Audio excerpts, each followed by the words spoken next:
With today's political climate, many of us are confused on what is really going on with healthcare. Left in the dark while politicians confer behind closed doors, we can't help but worry. Our health is in their hands. As a woman, I find this especially troubling. Suddenly my dreams are put in jeopardy. Focusing on women's healthcare, this video will attempt to clear up some of this confusion with an easy-to-follow timeline and side-by-side comparison. First, let's take a look at some key moments in recent healthcare history. In 2010, the Affordable Care Act, or Obamacare, was signed into law under President Barack Obama. There has been a push to reverse its policies for 7 years. And with Donald Trump's election this past January, the opposition has increased even more. Trump has promised in many different phrasings that he would repeal and replace the ACA, and if not that, simply repeal. On March 20th, the American Health Care Act was introduced in the House as a replacement for the previous plan. Essentially, the bill would decrease the number of persons covered by health insurance, lower taxes on the top 5%, and dramatically cut Medicaid funding.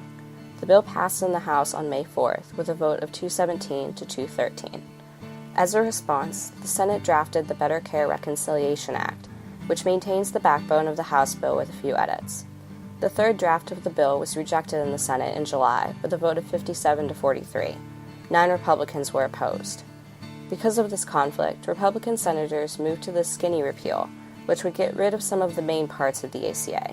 The amendment was rejected with a vote of 51 to 49. Republican Senator John McCain was the upset vote. In a statement to Time magazine, Dr. Haywood Brown, president of the American Congress of Obstetricians and Gynecologists, said in a statement, "This legislation deliberately strips the landmark women's health gains made by the Affordable Care Act and would severely limit access to care. If enacted, this legislation will turn back the clock on women's health." So, what would change regarding women's health care with each plan? Let's compare the ACA, or Obamacare, AHCA, the House version of the bill, and BCRA, the Senate version of the bill, side by side. First, let's talk about basic benefits, or the central components of any health insurance plan. Under the ACA, insurance companies cannot charge women more than men for the same health plan. Under both GOP plans, insurance companies would still be banned from charging women more. Under the ACA, insurers are required to provide a basic set of benefits including maternity care, pediatric care, and contraception. However, under both GOP plans, states could seek waivers to allow insurers to drop some basic benefits, such as maternity care and contraceptives. These services include many focused on women, such as maternity coverage, birth control, mammograms, cervical cancer screenings, well woman visits, and domestic violence screening and counseling. If this requirement is cut, insurance plans could choose not to offer these services, and plans that offer maternity care could become extremely expensive. Second, let's talk about birth control, which falls under basic benefits. This includes all forms of birth control, such as pills, rings, injections, and IUDs. Birth control not only prevents pregnancy, but also acts as pain management for millions of women with reproductive disorders that can cause organ failure, cancer, infertility, and immobility. The Nonpartisan Institute of Medicine recommended that birth control be covered as women's preventative care because it is fundamental to improving not only women's health, but the health of their families as well. Improved access to birth control is directly linked to declines in maternal and infant mortality, as medical research has stated for decades. Regarding birth control specifically, under the ACA, nearly all employers are required to provide health insurance plans that offer preventative care and counseling, which the Department of Health and Human Services has interpreted to include contraception, at no cost. Currently, houses of worship, religiously affiliated colleges and hospitals, and certain corporations can obtain an exemption from the requirement. However, a draft of the executive order under the GOP would allow any business or organization to request an exemption on religious or moral grounds. Furthermore, as the Trump administration itself notes, workers whose employers request an exemption from the mandate are no longer entitled to free birth control and would potentially have to cover the cost themselves. According to Vox, an American news site, this would widen the exemption to apply to any company from a small, religiously affiliated business to a large, publicly traded company. Also, more than 20% of U.S. women of childbearing age had to pay money out of pocket for oral contraceptives prior to the Obamacare mandate, according to the Kaiser Family Foundation. That shrunk to less than 4% a few years after the mandate took effect. Gretchen Borchardt, the Vice President for Reproductive Rights and Health at the National Women's Law Center, has said that hundreds of thousands of women could lose access to their birth control if this broad-based, appalling, and discriminatory rule is made final. Next, let's talk about how Planned Parenthood would be affected. The organization provides countless services to both women and men, including basic health visits, contraception, cancer screening and prevention, and STD testing and treatment. Under the ACA, Planned Parenthood receives federal funding for family planning and other medical services used by Medicaid recipients. Abortion cannot be funded with federal dollars. Under the House bill, Medicaid would no longer have to offer basic benefits, which would more deeply affect low-income women. Nearly 80% of Planned Parenthood patients have incomes at or below 150% of the federal poverty level. Also, Medicaid would be barred from providing funding for any health clinics that provide abortion services, including Planned Parenthood. According to Time magazine, under the new Senate bill, Medicaid reimbursement to Planned Parenthood would be eliminated for at least 1 year. Republicans want to defund Planned Parenthood because the organization provides abortions, even though it's already illegal for federal money to be used towards these procedures, except in cases of rape, incest, or when the mother's life is in danger. This chart from the Los Angeles Times shows that only 3% of Planned Parenthood services are related to abortion, while the majority of their revenue comes from federal funding. As previously stated, none of these federal funds can go towards abortion procedures.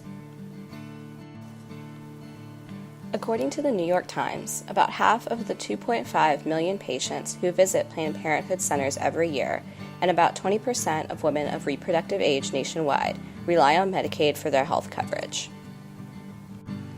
Under both versions of the bill, they would no longer be able to use Medicaid for care at Planned Parenthood centers, more than half of which are in rural or underserved areas. In 105 counties, Planned Parenthood operates the only clinic offering a full range of reproductive health services. The Senate bill also includes funding to community health centers as an alternative, but many of these centers don't have the trained professionals who can provide long-acting contraceptives and ongoing healthcare services that many women need. We've briefly discussed changes to Medicaid in relation to Planned Parenthood, but you're probably wondering what else would change. As you may already know, Medicaid provides health care to families and individuals with limited resources. Under the ACA, the federal government and states share the cost of insuring the poor.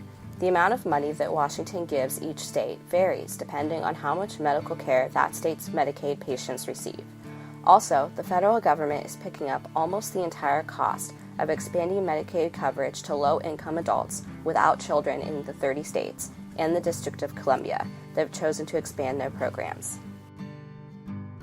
On the other hand, under the House bill, a fixed per capita cap or a block grant would replace the decades-old current system. Each state would have a fixed amount of money every year. That amount would increase annually by a percentage linked to the inflation rate. Also, the additional federal funding that covered expanding Medicaid would be eliminated by 2020. This would cut $880 billion from Medicaid over 10 years. The Senate bill keeps the House provisions, but the rate would be lower than in the House bill, meaning even deeper cuts. 45% of all births in the United States and 75% of publicly funded family planning services are covered by Medicaid. Slashing Medicaid funds would be especially harmful to Black and Latino women, who are statistically more likely than white women to be insured through Medicaid. According to the Huffington Post, the reductions included in this bill would force the program to increase federal spending on births by $79 million over 10 years. These cuts are either going to mean coverage for fewer people or fewer services, says Dr. Michelle Moniz, assistant professor of obstetrics and gynecology at the University of Michigan. And if those essential health benefits like maternity care and contraception aren't protected, women and children could be in real danger of losing care. Lastly, abortion has become an extremely controversial issue in today's world. Despite the touchiness of the subject, it remains an important option and therefore should be mentioned in this video in an effort to be comprehensive.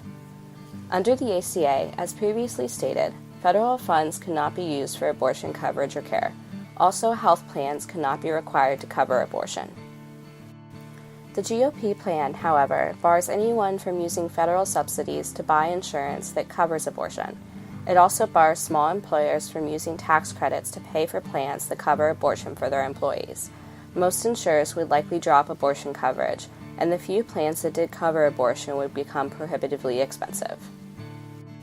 According to Harper's Bazaar, in countries where abortion is banned for any reason, 11% of women undergoing illegal abortions die.